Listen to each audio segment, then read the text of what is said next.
শালা আজ হয়তো লোন রিকভার করবো, না হলে ওর মাথা ফাটাবো।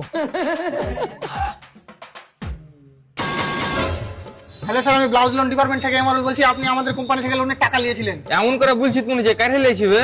তোরাই তো দিয়েছিস বে। সেটা তো আমরা জানি যে তুমি কাই হেলাওনি, কিন্তু মানুষ তো টাকা ফেরত দেয় নাকি? না, আমি মানুষ লাই তো।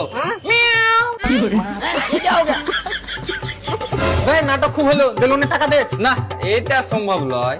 এই তোর মতো লোক দেশকে চুষে খাইছে। হাট বাড়া, দেশ আমার খাওয়া যায় নাকি? তোর কাছে সন্দেশ থাকলে দে।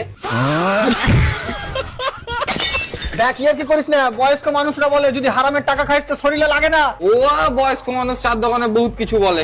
আমাকে দেখ, আমি কালকেই মাপনু, আগের থেকে 4 কেজি বেড়ে গেছি। তোর মতো ছেলে মানুষ হতে পারে না। হ্যাঁ, আমি তো ব্যাটারিতে চলি। লে আর হ্যাঁ, সন্ধ্যাবেলা আসিস না। কেন? ও আর বাড়ির লোক আমাকে সন্ধ্যাবেলা চাজে বসে রাখে।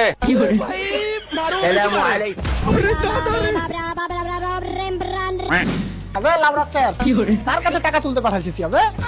আমাকে তো টাকা দেওয়া দূরে থাকুক, উপরওয়ালাকে নিজের আত্মা দিবে কিনা তার সন্দেহ।